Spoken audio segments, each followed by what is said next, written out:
Hello guys, welcome to our YouTube channel study with M.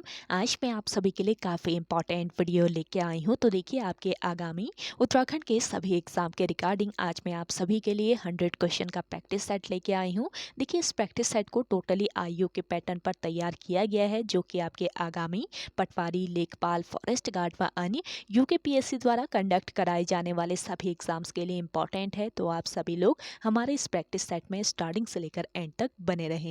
तो चलिए, आज के इस प्रैक्टिस सेट को हम स्टार्ट करते हैं। स्टार्ट करने से पहले जिन लोगों ने अभी तक हमारे YouTube channel study with M को सब्सक्राइब नहीं किया है, वो सब्सक्राइब कर लें।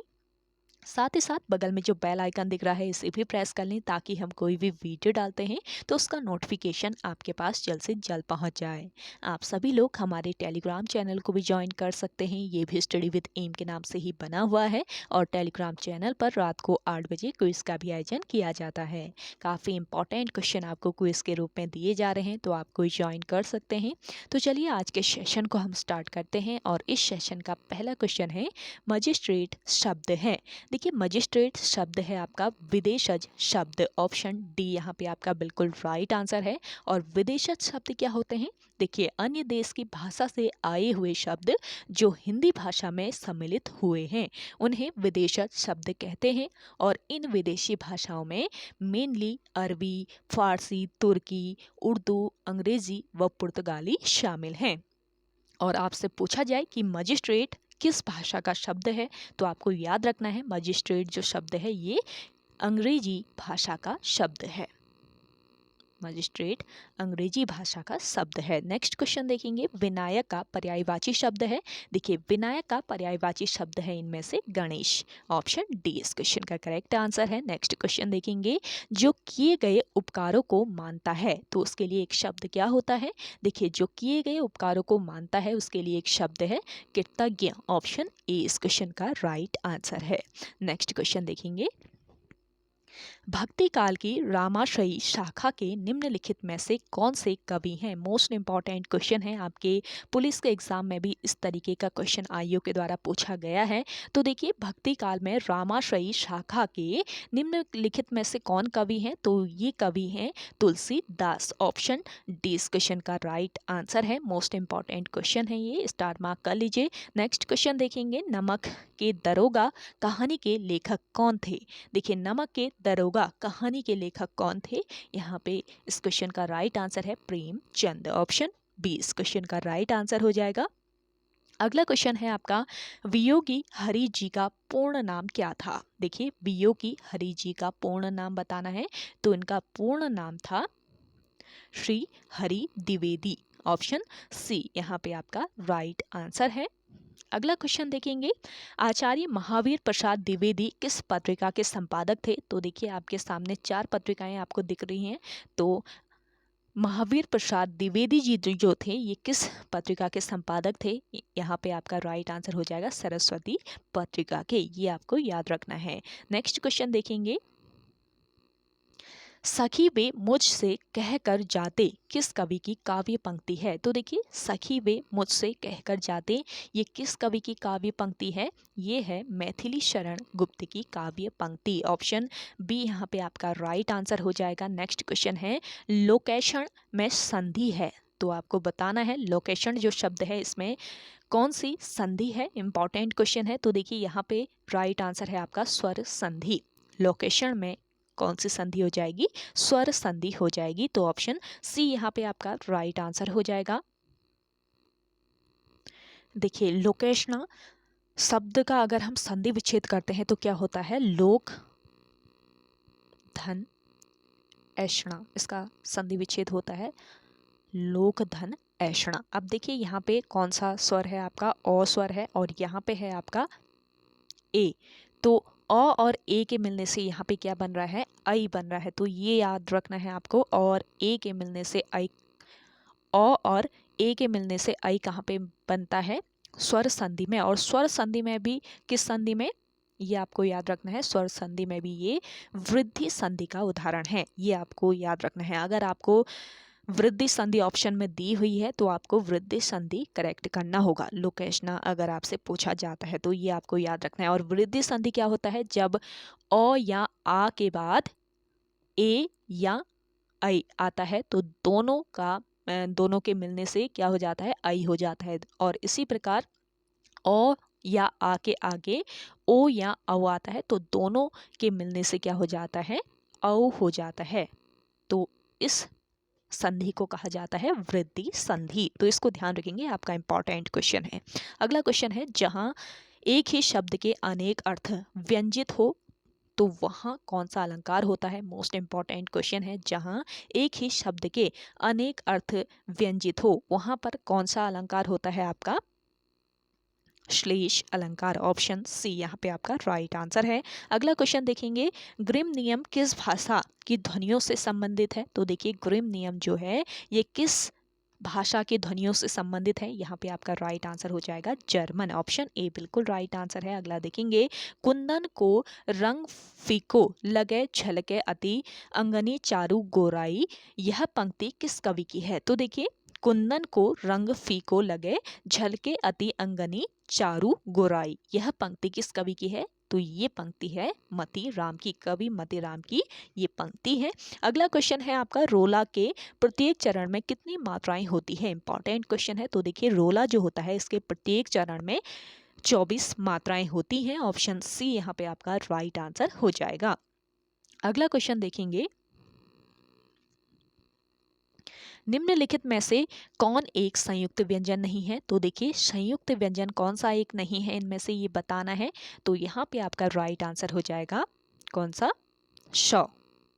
ये आपको याद रखना है। और हिंदी वर्णमाला में संयुक्त व्यंजनों की संख्या कितनी होती है, 4 होती है। कौन कौन से, श, त्र, ज्ञ और श्र। तो 4 संयुक्त व्यंजन होते हैं, ये आपको याद रखना है। लेकिन ये वाला श नहीं होता है, श्र होता है। आपका चौथा जो संयुक्त व्यंजन है ये श्र है। अगला क्वेश्चन देखेंगे, गर्व शून्य में कौन सा समास है। तो देखिए समास आपके सिलेबस में नहीं है, एक आध क्वेश्चन इसमें ऐड हुआ है तो इसको आप स्किप कर लीजिए। चलिए अगला क्वेश्चन देखते हैं। अगला क्वेश्चन है आपका, 8वां विश्व हिंदी सम्मेलन का आयोजन कहाँ हुआ था। तो देखिए 8वां विश्व हिंदी सम्मेलन का जो आयोजन है ये कहाँ पर हुआ था, न्यूयॉर्क में। मोस्ट इंपॉर्टेंट है, ऑप्शन डी यहाँ पे आपका राइट आंसर है। अगला क्वेश्चन देखेंगे, शुद्ध वर्तनी का चयन कीजिए। तो देखिए वर्तनी की दृष्टि से शुद्ध शब्द बताना है। तो यहाँ पे आपका राइट आंसर क्या हो जाएगा, परीक्षा। ऑप्शन डी बिल्कुल राइट आंसर है। अगला क्वेश्चन देखेंगे, रसाल का पर्यायवाची शब्द है। तो देखिए रसाल का पर्यायवाची क्या होता है, आम। ऑप्शन ए यहाँ पे आपका राइट आंसर है। अगला क्वेश्चन देखेंगे, वर्ण किसे कहते हैं। तो देखिए वर्ण किसे कहा जाता है, ध्वनि को, शब्द को, छंद को, या इनमें से कोई नहीं। तो वर्ण कहा जाता है ध्वनि को, ये आपको याद रखना है। अगला देखेंगे, मैथिल कोकिल किसे कहा जाता है। मैथिल कोकिल कहा जाता है किसे, विद्यापति को। ऑप्शन ए यहाँ पे आपका राइट आंसर है। अगला क्वेश्चन देखेंगे, नेहरू पर्वतारोहण किस जनपद में स्थित है। तो देखिए नेहरू पर्वतारोहण संस्थान जो है ये कहाँ पर स्थित है, उत्तरकाशी जनपद में स्थित है। ऑप्शन सी यहाँ पे आपका राइट आंसर हो जाएगा। आप कमेंट करके बताएं कि नेहरू पर्वतारोहण संस्थान की स्थापना किस वर्ष की गई। कई बार बता चुकी हूँ, जिन लोगों को आंसर आ रहा है कमेंट सेक्शन में कमेंट करके बताएं। अगला क्वेश्चन देखेंगे, खटीमा गोलीकांड कब हुआ था। तो देखिए खटीमा गोलीकांड कब हुआ था, यहाँ पे आपका राइट आंसर हो जाएगा 1 सितंबर 1994 को। ऑप्शन ए यहाँ पे आपका राइट आंसर है। और खटीमा आपके किस जनपद में स्थित है, उत्तराखंड राज्य के उधम सिंह नगर जनपद में स्थित है आपका खटीमा। अगला क्वेश्चन है, राजस्व पुलिस व्यवस्था लागू किसके समय हुई थी। तो देखिए राजस्व पुलिस व्यवस्था किसके समय लागू हुई। तो यहाँ पे आपका राइट आंसर हो जाएगा किसके समय, रैमसे के समय, ये आपको याद रखना है। और 1857 के विद्रोह के समय कुमाऊं कमिश्नर कौन था, आयोग के द्वारा पूछ लिया गया था आपके पुलिस के एग्जाम में। तो आपको याद रखना है हेनरी रैमसे ही 1857 के विद्रोह के समय कुमाऊं कमिश्नर थे। अगला क्वेश्चन देखेंगे, मसूरी में अंबर चरखा केंद्र की स्थापना की। तो देखिए मसूरी में अंबर चरखा केंद्र की स्थापना किसने की, यहाँ पे आपका करेक्ट आंसर हो जाएगा तारा प्रकाश ने। ऑप्शन ए यहाँ पे आपका राइट आंसर है। अगला क्वेश्चन देखेंगे, नंदाकोट पर्वत किस जनपद में स्थित है। तो देखिए पर्वतों से भी बहुत सारे क्वेश्चन पूछे जा रहे हैं आयोग के द्वारा। तो नंदाकोट पर्वत की बात करें तो ये स्थित है आपके किस जनपद में, पिथौरागढ़ जनपद में। ऑप्शन बी इस क्वेश्चन का राइट आंसर है। अगला देखेंगे, उत्तराखंड क्रांति दल का गठन किस वर्ष किया गया? तो देखिए उत्तराखंड क्रांति दल यानी यूकेडी का जो गठन किया गया, ये कब किया गया था? वर्ष 1979 में किया गया। ऑप्शन बी इस क्वेश्चन का राइट आंसर है। अगला क्वेश्चन देखेंगे, गारदौरिया स्टोर डकैती कांड उत्तराखंड से संबंधित व्यक्ति था। तो देखिए गारदौरिया स्टोर डकैती कांड से संबंधित कौन सा व्यक्ति था उत्तराखंड से? तो यहाँ पे आपका राइट आंसर हो जाएगा भवानी सिंह रावत। ऑप्शन ए इस क्वेश्चन का राइट आंसर है। अगला देखेंगे, उत्तराखंड में मडवा अनुसंधान केंद्र कहाँ है? देखिए उत्तराखंड राज्य में मडवा अनुसंधान केंद्र ये कहाँ पर स्थित है? आपके चमोली जनपद में। ऑप्शन डी इस क्वेश्चन का राइट आंसर है। अगला क्वेश्चन देखेंगे, जलीसेरा बुग्याल किस जनपद में स्थित है? जलीसेरा बुग्याल की बात करें तो ये है कहाँ पर? चमोली जनपद में। अगला क्वेश्चन देखेंगे, कोटेश्वर बांध का निर्माण किस नदी पर किया जा रहा है? तो देखिए कोटेश्वर बांध किस नदी पर बना है? भागीरथी नदी पर। ऑप्शन डी यहाँ पे आपका राइट आंसर है।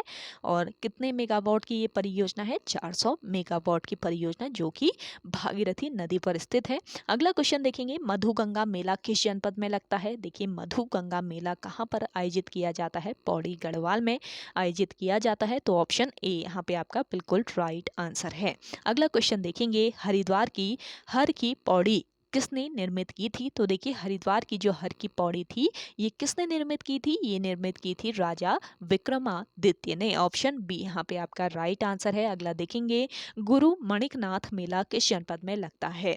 गुरु मणिकनाथ मेले का आयोजन कहाँ पर किया जाता है? टिहरी गढ़वाल में किया जाता है। तो ऑप्शन ए इस क्वेश्चन का राइट आंसर है। अगला देखेंगे, छकाता महल का निर्माण किसने करवाया था? देखिए छकाता महल का निर्माण किसने करवाया था? यहाँ पे करेक्ट आंसर है आपका त्रिलोक चंद। ऑप्शन बी इस क्वेश्चन का राइट आंसर है। अगला देखेंगे, लोहे से बना एक छोटा सा वाद्य यंत्र कौन सा है? तो देखिए लोहे से बना एक छोटा सा वाद्य यंत्र कौन सा है? इनमें से वीणाई, ढोल, सारंगी या दमाओ। तो यहाँ पे आपका करेक्ट आंसर हो जाएगा वीणाई। वीणाई जो है ये किससे बना है? लोहे से बना एक वाद्य यंत्र है। अगला क्वेश्चन देखेंगे, कन्हैया अष्टमी कौन सी जनजाति मनाती है? तो देखिए कन्हैया अष्टमी कौन सी जनजाति मनाती है? ये जनजाति है आपकी थारू जनजाति। ऑप्शन बी इस क्वेश्चन का राइट आंसर है। अगला देखेंगे, केंद्रीय भवन अनुसंधान कहाँ स्थित है? देखिए केंद्रीय भवन अनुसंधान ये आपके कहाँ पर स्थित है? रुड़की में। ऑप्शन बी इस क्वेश्चन का राइट आंसर है। अगला देखेंगे, आदमी जो मछुआरा नहीं था नाटक के नाटककार कौन है? देखिए आदमी जो मछुआरा नहीं था इस नाटक के नाटककार कौन है? यहाँ पे करेक्ट आंसर है आपका मृणाल पांडे। ऑप्शन डी यहाँ पे आपका राइट आंसर है। और मृणाल पांडे ये किसकी पुत्री हैं? गौरापंत शिवानी की, प्रसिद्ध लेखिका गौरापंत शिवानी की ये पुत्री हैं। अगला क्वेश्चन देखेंगे, इष्टगण किस वंश का शासक था? तो देखिए इष्टगण जो था ये किस वंश का? ये था निम्बर वंश का शासक। ऑप्शन बी यहाँ पे आपका राइट आंसर है। अगला देखेंगे, उत्तराखंड में किस आंदोलन को रक्तहीन क्रांति के नाम से जाना जाता है? तो देखिए कौन सा ये आंदोलन था उत्तराखंड राज्य का जिसको रक्तहीन क्रांति के नाम से जाना जाता है? तो यहाँ पे आपका राइट आंसर हो जाएगा कूली बेगार आंदोलन। इसे रक्तहीन क्रांति की संज्ञा किसने दी ये भी पूछा जा सकता है। तो देखिए कूली बेगार को रक्तहीन क्रांति की संज्ञा किसने दी? महात्मा गांधी ने दी। अगला क्वेश्चन है, घाघरा नदी का उद्गम कहाँ से होता है? घाघरा नदी का उद्गम होता है कहाँ से? चुंग हिमनद से। ऑप्शन सी यहाँ पे आपका राइट आंसर है। अगला देखेंगे, जागेश्वर में लकुलिश की दो मूर्तियों को कौन सी शताब्दी का माना जाता है? तो देखिए जागेश्वर में लकुलिश की जो दो मूर्तियां हैं इनको किस शताब्दी का माना जाता है? इन्हें माना जाता है 11वीं शताब्दी का। ऑप्शन बी यहाँ पे आपका राइट आंसर है। और जागेश्वर आपकी किस जनपद में है? अल्मोड़ा जनपद में। नेक्स्ट क्वेश्चन देखेंगे, 7 राजाओं को गद्दी पर बिठाने और हटाने वाले विश्व के पहले व्यक्ति हैं। तो देखिए 7 राजाओं को गद्दी पर बिठाने और हटाने वाले विश्व के पहले व्यक्ति कौन हैं? ये व्यक्ति हैं श्री हर्षदेव जोशी। ऑप्शन बी इस क्वेश्चन का राइट आंसर है। अगला देखेंगे, भक्त दर्शन का वास्तविक नाम क्या था? देखिए भक्त दर्शन का वास्तविक नाम बताना है तो इनका वास्तविक नाम क्या था? राजदर्शन। ऑप्शन ए यहाँ पे आपका राइट आंसर है। अगला देखेंगे, स्वामी सत्यदेव परिव्राजक ने अल्मोड़ा में कब शुद्ध साहित्य समिति की स्थापना की? तो देखिए शुद्ध साहित्य समिति की स्थापना किसने की पूछा जाए तो आपको याद रखना है स्वामी सत्यदेव परिव्राजक। और कहाँ पर इसकी स्थापना हुई तो अल्मोड़ा याद रखेंगे, और कब हुई ये बताना है। तो यहाँ पे आपका राइट आंसर क्या हो जाएगा 1913 में। स्वामी सत्यदेव परिव्राजक ने अल्मोड़ा में वर्ष 1913 में शुद्ध साहित्य समिति की स्थापना की थी। ये आपको याद रखना है, शुद्ध कर लीजिएगा इसको, युद्ध नहीं है, ये शुद्ध साहित्य समिति है। अगला क्वेश्चन देखेंगे, गौरा देवी किस जनजाति से संबंधित थी? तो देखिए गौरा देवी जो थी ये किस जनजाति से संबंधित थी? तो यहाँ पे आपका करेक्ट आंसर हो जाएगा भोटिया जनजाति से। ऑप्शन ए यहाँ पे आपका राइट आंसर हो जाएगा। नेक्स्ट क्वेश्चन देखेंगे, नंदा देवी राजात यात्रा पहली बार किस वर्ष हुई थी? तो देखिए नंदा देवी राजात यात्रा पहली बार किस वर्ष हुई थी? जिन लोगों को आंसर आ रहा है कमेंट सेक्शन में कमेंट करके बताएं। देखिए नंदा देवी राजात यात्रा पहली बार किस वर्ष हुई थी? यहाँ पे आपका करेक्ट आंसर हो जाएगा वर्ष 1905 में। ऑप्शन सी यहाँ पे आपका राइट आंसर हो जाएगा। 20वीं सदी की प्रथम नंदा राजात यात्रा हुई थी वर्ष 1905 में। और नंदा राजात यात्रा गढ़वाल व कुमाऊं की सांस्कृतिक एकता का प्रतीक है, और ये विश्व की अनोखी पद यात्रा है जो कि 12 वर्षों में एक बार होती है। ये आपको याद रखना है। और कितने किलोमीटर की ये पद यात्रा है ये भी आपसे पूछा जा सकता है। तो 280 किलोमीटर आप याद रखेंगे, 280 किलोमीटर की ये पद यात्रा है जो कि 19 से 20 दिन में पूरी होती है। और नंदा राजात यात्रा चाँदपुरगढ़ के राजकुंवरों द्वारा संपन्न कराई जाती है। ये आपको याद रखना है। और नंदा देवी राजात यात्रा जो है इसे हिमालय का महाकुंभ भी कहा जाता है। नेक्स्ट क्वेश्चन देखेंगे, उर्वशी धारा किस जनपद में स्थित है? तो देखिए उर्वशी धारा की बात करें तो ये कहाँ पर स्थित है आपके? ये स्थित है चमोली जनपद में। ऑप्शन सी यहाँ पे आपका बिल्कुल राइट आंसर है, चमोली जनपद में स्थित है उर्वशी धारा। इसके अलावा देखिए आपसे पूछा जाए कि भाप कुंड कहाँ पर स्थित है? तो भाप कुंड जो है ये भी आपके चमोली में ही स्थित है। इसके अलावा आपका देखिए वैतरणी कुंड ये भी आपके कहाँ पर स्थित है? चमोली जनपद में ही स्थित है। नेक्स्ट क्वेश्चन देखेंगे, गोरख आभूषण पहना जाता है। तो देखिए गोरख नामक आभूषण ये कहाँ पर पहना जाता है? तो कान में गोरख नामक आभूषण पहना जाता है। ऑप्शन डी यहाँ पे आपका राइट आंसर हो जाएगा। नेक्स्ट क्वेश्चन देखेंगे, Kasturba Gandhi national memorial trust की स्थापना किसने की थी? देखिए Kasturba Gandhi national memorial trust इसकी स्थापना किसने की स्थापना की थी? सरला बहन ने। ऑप्शन बी यहाँ पे आपका राइट आंसर हो जाएगा। चलिए अगला क्वेश्चन देखेंगे। आप सभी को आज का ये सेशन पसंद आ रहा है तो जल्दी से लाइक कर लें। जिन लोगों ने अभी भी हमारे YouTube channel study with M को सब्सक्राइब नहीं किया है वो सब्सक्राइब कर लीजिए, और सेशन आप सभी लोग ज़्यादा से ज़्यादा शेयर कीजिएगा अपने दोस्तों के साथ, अपने व्हाट्सएप ग्रुप्स में। चलिए नेक्स्ट क्वेश्चन देखते हैं,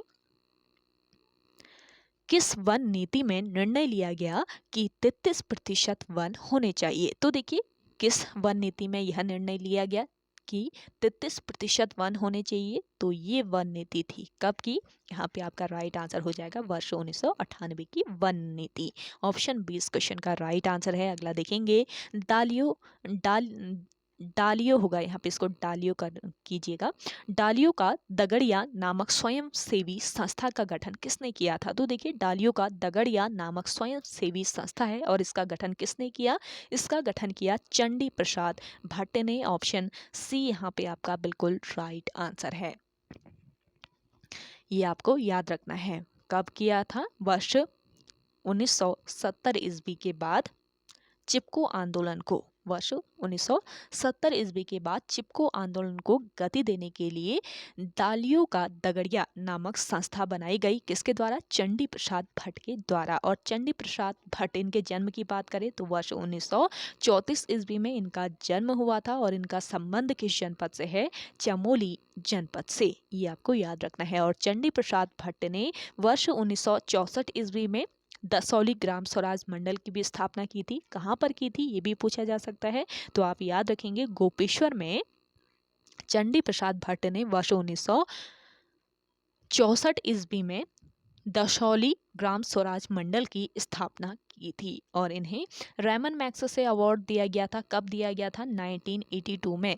वर्ष 1982 में इन्हें रेमन मैग्सेसे अवार्ड से सम्मानित किया गया और वर्ष 1986 की बात करें तो 86 में इन्हें पद्मश्री अवार्ड मिला और वर्ष 2005 में इन्हें पद्म भूषण अवार्ड से सम्मानित किया गया। ये आपको याद रखना है। चलिए नेक्स्ट क्वेश्चन देखते हैं। भूटिया जनजाति के साथ और कौन सी जनजाति झूमिंग खेती करती है? तो देखिए भूटिया जनजाति के साथ और कौन सी जनजाति है जो कि झूमिंग खेती करती है? तो यहाँ पे आपका करेक्ट आंसर हो जाएगा राजी जनजाति, यानी कि ऑप्शन बी यहाँ पे आपका बिल्कुल राइट आंसर हो जाएगा।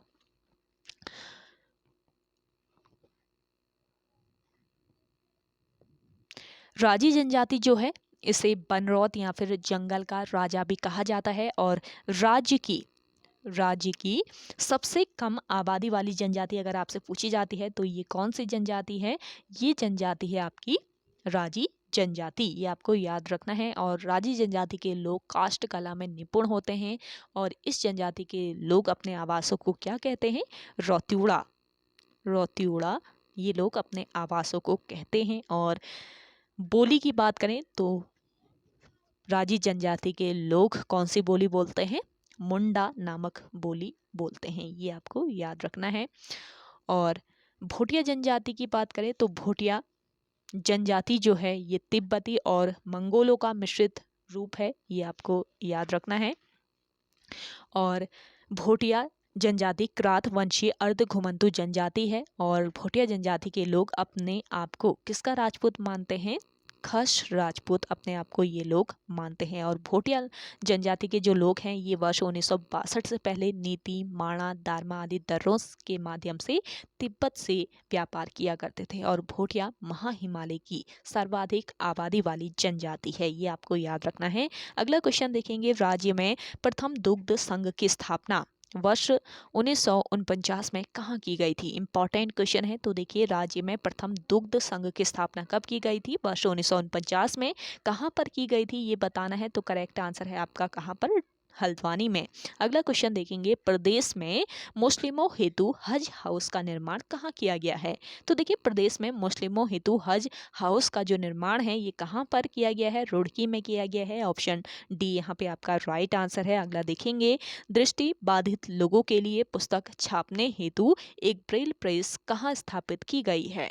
तो देखिए दृष्टि बाधित लोगों के लिए पुस्तक छापने हेतु एक ब्रेल प्रेस की स्थापना की गई है। और कहाँ पर की गई है? इसका करेक्ट आंसर हो जाएगा देहरादून में। ऑप्शन ए यहाँ पे आपका राइट आंसर है। और आपसे पूछा जाए कि दृष्टि बाधित संस्थान कहाँ पर स्थित है तो देहरादून आपको याद रखना है। अगला देखेंगे। गव्यूडी गुफा कहाँ पर स्थित है? तो देखिए गव्यूडी नामक जो गुफा है ये कहाँ पर स्थित है? ये है आपके देवीधुरा में, जो कि किस जनपद में स्थित है? चंपावत जनपद में। जनपद पूछ लिया जाए तो चंपावत याद रखेंगे और देवीधुरा पूछ लिया जाए तो देवीधुरा आपको याद रखना है। अगला देखेंगे। अद्वैत आश्रम की स्थापना किस वर्ष की गई थी? तो देखिए अद्वैत आश्रम जो है इसकी स्थापना कब की गई थी? यहाँ पे आपका राइट आंसर हो जाएगा 1899। वर्ष 1899 में अद्वैत आश्रम की स्थापना की गई थी। अगला क्वेश्चन है आपका।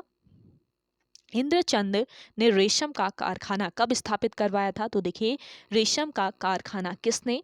इंद्रचंद ने स्थापित करवाया था। और कब करवाया था? यहाँ पे आपका राइट आंसर हो जाएगा 760 ईस्वी में। ऑप्शन बी इस क्वेश्चन का राइट आंसर है। अगला देखेंगे। रेशम बुनकरों को क्या कहा जाता है? मोस्ट इंपॉर्टेंट क्वेश्चन है। तो देखिए रेशम जो बुनकर होते थे इनको क्या कहा जाता था ये बताना है। तो करेक्ट आंसर हो जाएगा इनको कहा जाता था क्या? पटवे कहा जाता था। नेक्स्ट क्वेश्चन देखेंगे। प्रथम आंग्ल मैसूर युद्ध में कौन विजयी हुआ था? तो देखिए प्रथम आंग्ल मैसूर युद्ध में विजयी हुआ था कौन? हैदर अली। ऑप्शन बी यहाँ पे आपका राइट आंसर हो जाएगा। अगला क्वेश्चन देखेंगे। भारत में भारतीयों द्वारा 1881 में स्थापित हुआ तथा उनके प्रबंधन में चलने वाला सीमित देयता प्रथम बैंक था। तो देखिए भारत में भारतीयों द्वारा 1881 में स्थापित हुआ तथा उनके प्रबंध में चलने वाला सीमित देयता प्रथम बैंक था। तो ये कौन सा बैंक था ये बताना है। तो ये बैंक था अवध कॉमर्शियल बैंक, जो कि कब स्थापित किया गया था 1881 में। अगला क्वेश्चन देखेंगे, अंग्रेजों द्वारा रैयतवाड़ी बंदोबस्त कब लागू किया गया था। मोस्ट इंपॉर्टेंट है, अंग्रेजों द्वारा रैयतवाड़ी बंदोबस्त को लागू किया गया था किस वर्ष। ये वर्ष था आपका, कौन सा वर्ष था, कमेंट करके बताएं। वर्ष 1802 ईस्वी में, ये आपको याद रखना है। अंग्रेजों द्वारा रैयतवाड़ी बंदोबस्त को कब लागू किया गया था, वर्ष 1802 ईस्वी में। और कहाँ पर लागू किया गया था ये बताना है। तो यहाँ पे आपका राइट आंसर क्या हो जाएगा, करेक्ट आंसर हो जाएगा आपका, यहाँ पे देखिए मद्रास प्रेसिडेंसी और बम्बई प्रेसिडेंसी दोनों में लागू किया गया था। तो ऑप्शन डी, बी और सी दोनों, ऑप्शन डी यहाँ पे आपका राइट आंसर हो जाएगा। वर्ष 1802 ईस्वी में मद्रास के तत्कालीन गवर्नर थॉमस मुनरो ने, याद रखेंगे किसने, थॉमस मुनरो। वर्ष 1802 ईस्वी में मद्रास के तत्कालीन गवर्नर थॉमस मुनरो ने रैयतवाड़ी व्यवस्था आरंभ की और यह व्यवस्था मद्रास, बम्बई एवं असम के कुछ भागों में लागू की गई थी। अगला क्वेश्चन देखेंगे, निम्नलिखित में से कौन poverty and un British rule in India के लेखक हैं। तो देखिए, poverty and un British rule in India, इसके लेखक बताने हैं। तो इसके लेखक कौन है, दादा भाई नौरोजी, ऑप्शन डी यहाँ पे आपका राइट आंसर है। अगला देखेंगे, ब्रिटिश नागरिकों को सर्वप्रथम किस वर्ष भारत में भूमि खरीदने एवं बसने की अनुमति मिली थी। तो देखिए, ब्रिटिश नागरिकों को सर्वप्रथम किस वर्ष, ये वर्ष था आपका वर्ष 1833, जब भारत में भूमि खरीदने एवं बसने की इन्हें अनुमति दी गई थी। ऑप्शन बी यहाँ पे आपका राइट आंसर है। अगला देखेंगे, स्वामी विवेकानंद किस स्थान पर हुए धार्मिक आंदोलन से प्रसिद्ध हुए थे। तो देखिए, स्वामी विवेकानंद शिकागो में हुए धार्मिक आंदोलन से प्रसिद्ध हुए, यानी कि ऑप्शन सी बिल्कुल राइट आंसर है। अगला क्वेश्चन देखिएगा, कन्याकुमारी का रॉक मेमोरियल निम्नांकित में से किसके लिए समर्पित है। तो देखिए, कन्याकुमारी का जो रॉक मेमोरियल है ये किसके लिए समर्पित है, ये समर्पित है स्वामी विवेकानंद के लिए, यानी कि ऑप्शन सी इस क्वेश्चन का राइट आंसर है। अगला देखेंगे, किस वायसराय के शासनकाल में पहला फैक्ट्री अधिनियम पारित किया गया। मोस्ट इंपॉर्टेंट है। तो ये वायसराय कौन था, ये वायसराय था देखिए लॉर्ड रिपन, जिसके शासनकाल में पहला फैक्ट्री अधिनियम पारित किया गया, यानी कि ऑप्शन सी इस क्वेश्चन का राइट आंसर है। अगला देखेंगे, अखिल भारतीय किसान सभा का गठन किस वर्ष किया गया था। अखिल भारतीय किसान सभा का गठन किया गया वर्ष 1936 ईस्वी में, ऑप्शन ए इस क्वेश्चन का राइट आंसर है। अगला क्वेश्चन देखेंगे, वर्ष 1857 के विद्रोह का नेतृत्व बिहार में किसने किया था। देखिए, 1857 के विद्रोह का नेतृत्व बिहार में किसने किया था, कुंवर सिंह ने, ऑप्शन बी इस क्वेश्चन का राइट आंसर है। अगला देखेंगे, संसद की कितने प्रकार की समितियां होती हैं। तो देखिए, संसद की कितने प्रकार की समितियां होती हैं, स्थायी समिति, तदर्थ समिति, उपयुक्त दोनों, तो ऑप्शन सी यहाँ पे आपका राइट आंसर है। अगला देखेंगे, भारत में नई संसदीय समिति प्रणाली की शुरुआत कब हुई थी। तो देखिए, भारत में नई संसदीय समिति प्रणाली की शुरुआत हुई थी वर्ष 1991 से, ऑप्शन सी यहाँ पे आपका राइट आंसर हो जाएगा। अगला क्वेश्चन है आपका, राज्य सरकार का संवैधानिक प्रमुख होता है। तो देखिए, राज्य सरकार का संवैधानिक प्रमुख कौन होता है, राज्यपाल, ऑप्शन डी इस क्वेश्चन का राइट आंसर है। अगला देखेंगे, दिल्ली उच्च न्यायालय की पहली महिला न्यायाधीश कौन थी। दिल्ली उच्च न्यायालय की पहली महिला न्यायाधीश बतानी है, तो कौन थी, यहाँ पे आपका राइट आंसर हो जाएगा लीला सेठ, ऑप्शन सी इस क्वेश्चन का राइट आंसर है। अगला देखेंगे, भारत के पंचायती राज के प्रबल समर्थक थे। भारत के पंचायती राज के प्रबल समर्थक कौन थे, महात्मा गांधी, सिद्धराज ढंडा और राजीव गांधी सभी थे। तो उपयुक्त सभी, ऑप्शन डी यहाँ पे आपका राइट आंसर है। अगला देखेंगे, बलवंत राय समिति प्रतिवेदन के अनुसार महत्वपूर्ण संस्था है। तो देखिए, बलवंत राय मेहता समिति प्रतिवेदन के अनुसार महत्वपूर्ण संस्था कौन सी है, ये संस्था है पंचायती समिति, ऑप्शन सी इस क्वेश्चन का राइट आंसर है। अगला देखेंगे, भारत में पंचायती राज व्यवस्था सर्वप्रथम राजस्थान और कहाँ आरंभ हुई थी। तो देखिए, भारत में पंचायती राज व्यवस्था सर्वप्रथम राजस्थान और कहाँ आरंभ की गई थी, यहाँ पे आपका राइट आंसर हो जाएगा राजस्थान और आरंभ और आंध्र प्रदेश, में आरंभ की गई थी। अगला क्वेश्चन है, किस राज्य को अत्यधिक कुपोषण के कारण भारत का इथियोपिया कहा जाता है? तो देखिए, किस राज्य को अत्यधिक कुपोषण के कारण भारत का इथियोपिया कहा जाता है? तो देखिए, भारत का इथियोपिया किस राज्य को कहा जाता है? मध्य प्रदेश राज्य को। ऑप्शन बी यहाँ पे आपका राइट आंसर है। अगला देखेंगे, भारत की राष्ट्रीय आय में सर्वाधिक योगदान है। भारत की राष्ट्रीय आय में सर्वाधिक योगदान है विनिर्माण का। ऑप्शन बी इस क्वेश्चन का राइट आंसर है। अगला देखेंगे, राज्य स्तरीय मानव विकास रिपोर्ट जारी करने वाला प्रथम राज्य। राज्य स्तरीय मानव विकास रिपोर्ट जारी करने वाला प्रथम राज्य बताना है। ये राज्य कौन सा है? मध्य प्रदेश राज्य। ऑप्शन सी इस क्वेश्चन का राइट आंसर है। अगला देखेंगे, कौन भारत में गरीबी रेखा का निर्धारण करता है? देखिए, भारत में गरीबी रेखा का निर्धारण कौन करता है? नीति आयोग करता है। ऑप्शन डी यहाँ पे आपका राइट आंसर हो जाएगा। अगला क्वेश्चन देखेंगे, आय विधि से राष्ट्रीय आय का आकलन करते समय निम्नलिखित में से किसको शामिल नहीं किया जाता? तो यहाँ पे आपका करेक्ट आंसर हो जाएगा, किसे नहीं किया जाता है? अवितरित आय को। ऑप्शन डी यहाँ पे आपका राइट आंसर है। चलिए, अगला क्वेश्चन है आपका, नंगी आंखों द्वारा दिखने वाला सबसे दूर का ग्रह। तो देखिए, नंगी आंखों द्वारा दिखने वाला सबसे दूर का ग्रह कौन सा ये ग्रह है? ये है शनि ग्रह। ऑप्शन बी यहाँ पे आपका राइट आंसर है। अगला देखेंगे, पृथ्वी के किस भाग में निकेल और लोहा की प्रधानता है? देखिए, पृथ्वी के किस भाग में है? यहाँ पे करेक्ट आंसर है आपका नीफे भाग में लोहा और निकेल की प्रधानता। अगला क्वेश्चन है, दो देशांतर रेखाओं के मध्य की दूरी को किस नाम से जाना जाता है? देखिए, दो देशांतर रेखाओं के मध्य की दूरी को किस नाम से जाना जाता है? इसे जाना जाता है गोरे के नाम से। ऑप्शन बी इस क्वेश्चन का राइट आंसर है। अगला देखेंगे, पहली कंप्यूटर भाषा कौन से विकसित की गई थी? पहली कंप्यूटर भाषा कौन से विकसित की गई थी? ये कंप्यूटर भाषा थी आपकी फोर्ट्रॉन। ऑप्शन सी यहाँ पे आपका राइट आंसर है। अगला देखेंगे, डॉट मैट्रिक्स किसका एक प्रकार है? तो देखिए, डॉट मैट्रिक्स जो है ये किसका एक प्रकार है? ये प्रिंटर का एक प्रकार है। ऑप्शन सी यहाँ पे आपका राइट आंसर है। नेक्स्ट देखेंगे, कंप्यूटर में बिल्ट परमानेंट मेमोरी को क्या कहते हैं? देखिए, कंप्यूटर में बिल्ट परमानेंट मेमोरी जो होती है इसको क्या कहा जाता है? इसे कहा जाता है रोम। ऑप्शन बी इस क्वेश्चन का राइट आंसर है। अगला देखेंगे, लोकल एरिया नेटवर्क में किस मद का प्रयोग नहीं किया जाता है? लोकल एरिया नेटवर्क में किस मद का प्रयोग नहीं किया जाता है? यहाँ पे आपका राइट आंसर हो जाएगा मॉडेम का। ऑप्शन बी इस क्वेश्चन का करेक्ट आंसर है। अगला देखेंगे, निम्नलिखित में कौन सा स्टोरेज माध्यम नहीं है? तो देखिए, इनमें से स्टोरेज माध्यम कौन सा नहीं है? कीबोर्ड। अगला क्वेश्चन है, एक निबल कितने बिटों के बराबर होता है? एक निबल बराबर कितने बिट होते हैं? 4 बिट। ऑप्शन सी इस क्वेश्चन का बिल्कुल करेक्ट आंसर है। नेक्स्ट क्वेश्चन देखेंगे, सारे कंप्यूटरों में लागू होती है। देखिए, सारे कंप्यूटरों में कौन सी भाषा लागू होती है? ये भाषा है आपकी मशीनी भाषा। ऑप्शन सी इस क्वेश्चन का राइट आंसर है। अगला देखेंगे, सॉफ्टवेयर के लिए एक अन्य शब्द है। सॉफ्टवेयर के लिए एक अन्य शब्द कौन सा ये शब्द है? प्रोग्राम है। तो ऑप्शन सी यहाँ पे आपका राइट आंसर हो जाएगा। अगला क्वेश्चन देखेंगे, आपको यहाँ पे एक इक्वेशन दी गई है, तो यहाँ पे क्वेश्चन मार्किंग जहाँ पे दिया हुआ है वहाँ पे कौन सा नंबर आ जाएगा ये बताना है। तो करेक्ट आंसर हो जाएगा यहाँ पे आपका ऑप्शन बी 445 आ जाएगा यहाँ पे। अगर आपको रीजनिंग की सॉल्यूशन क्लास चाहिए तो आप कमेंट करके बताएंगे, तो इसकी सॉल्यूशन क्लास भी अलग से प्रोवाइड करा दी जाएगी आपको।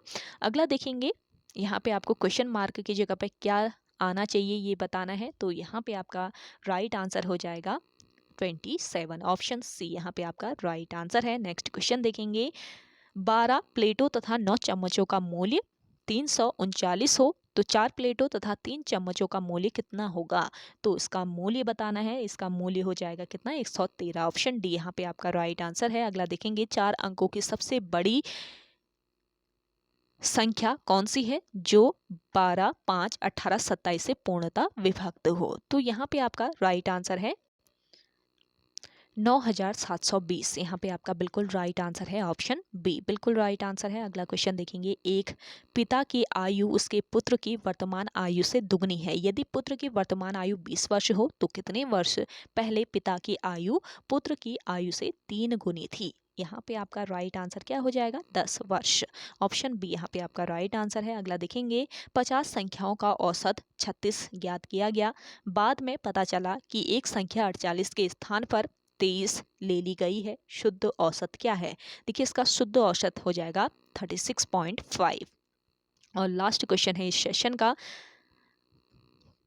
पंच क्रमागत धनात्मक पूर्णांकों के वर्गों का औसत 66 है। इन पूर्णांकों का औसत क्या होगा? इन पूर्णांकों का औसत हो जाएगा कितना? 8। ऑप्शन ए बिल्कुल राइट आंसर हो जाएगा। देखिए इस बार आप उत्तराखंड पुलिस का क्वेश्चन पेपर देखते हैं तो उसमें आपको 11 नंबर यानी 10 नंबर पूरी रीजनिंग दी गई थी, 10 नंबर की। तो आपका जो आगामी पटवारी का एग्ज़ाम होगा तो उसमें भी आपकी रीजनिंग पूछी जाएगी, तो आपको याद रखना है। अगर आपको इसकी अलग से सेपरेट क्लास चाहिए रीजनिंग की तो आपको वो भी प्रोवाइड करा दी जाएगी। आप कमेंट करके बताइएगा कमेंट सेक्शन में। तो ओके गाइस, आज के इस सेशन में इतना ही। आई होप आप सभी को आज का ये सेशन काफ़ी पसंद आया होगा। अगर आप सभी को आज का ये सेशन पसंद आता है तो इस सेशन को लाइक कीजिए, शेयर कीजिए। जिन लोगों ने अभी भी हमारे YouTube channel study with M को सब्सक्राइब नहीं किया है वो सब्सक्राइब कर लें। तो चलिए मिलते हैं एक नेक्स्ट इंटरेस्टिंग वीडियोस के साथ, तब तक के लिए धन्यवाद।